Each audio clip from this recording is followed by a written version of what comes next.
We had talked about this big case. It's the second case you've won now against DuPont over this C8 chemical, and there are almost 3,500 plus cases to go, and you've already won 2 cases for millions of dollars.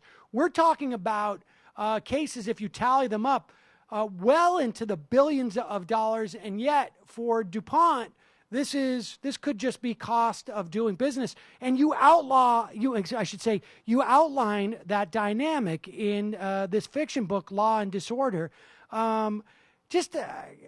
How does, I know I may be jumping the gun a little bit, but the lead character who you call Deke, how does his career parallel your own?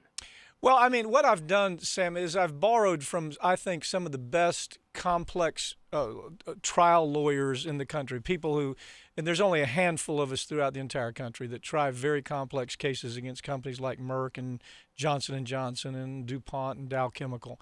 But after working with so many of them, those people at least, for 35 years, I took Deke. Deke is really a composite, Sam. He's a composite of all of these lawyers.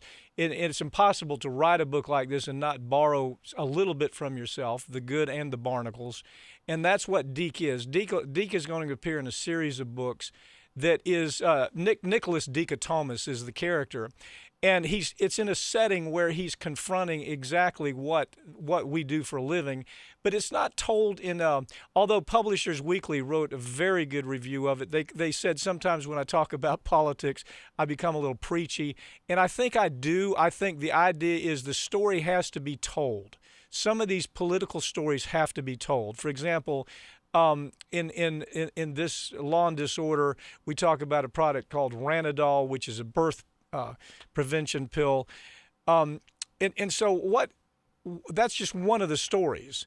It's one of the stories that tells about a similarity that we could name in 5 other cases that actually took place just within the last 20 years, where somebody dies because of the birth control pill. It also goes into a story about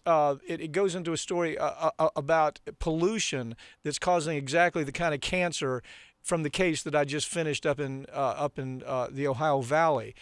It lends itself to so many stories and so many parts of the stories, the backstories that the media doesn't tell. They're not even permitted to tell them, Sam. For example, as you know, there was a period of time when I was doing MSNBC as a contributor. There was no way I could tell these stories on MSNBC. Well, because they're advertising, because they cut to you and go to the advertiser you just talked about. That's correct. And fortuitously, I was contacted by RT Network, Russian Television International, to actually come on and do a regular show where these stories are told. And that show begins in September. It's called America's Lawyer. And I'll be dealing with some of the best, interviewing some of the best lawyers in the country where they tell the backstory, Sam. It's not just the headline. It is who are the CEOs who committed this fraud that should have them actually in prison? Who are the lower level managers who destroyed documents to try to cover up? Who are the scientists that were paid big money to make up a fabricated story saying the particular product is safe? Who are the regulators that were paid off in order for this to all occur? So those are the stories that will be told on America's Lawyer, which is really an extension of what I'm trying to do with these fiction books, to tell a story that you can read you can read the story on the beach. Right. It doesn't take long. You can read the book in a day and a half, and you can come away and say it was a good story. But you can also say, I learned an awful lot in that story. And sometimes that's the only way. That's why I think Grisham is so brilliant. Grisham is brilliant because if you read a Grisham novel, you're going to hear things that you've never heard to where you almost go, is that true? And most of what he does is true. And so this is kind of an extension of that very thing, maybe a little more detail, because this is what I actually do for a living. Grisham is an attorney, but I don't know that he did this day to day. So we're trying to fold in some stories in the backstories to those stories that I think make it particularly interesting. Well, frankly, I think both the show and the book couldn't be more timely.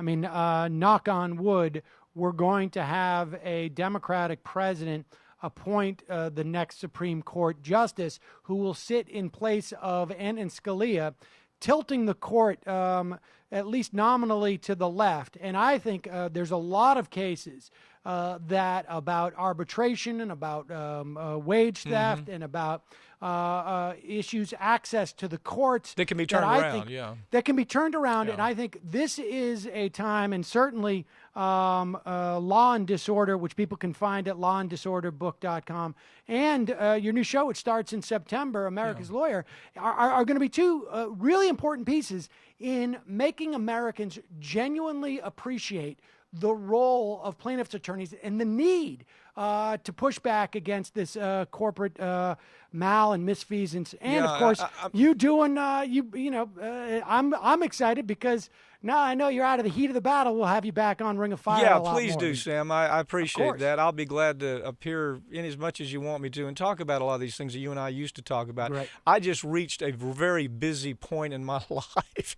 where I just didn't have a minute. And by the way, it's amazing the way you continue to build the audience with Ring of Fire throughout this country.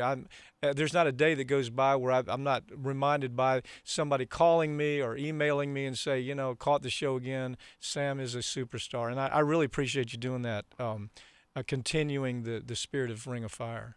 Pap, thanks so much. We'll talk to you soon. Thank you, Sam.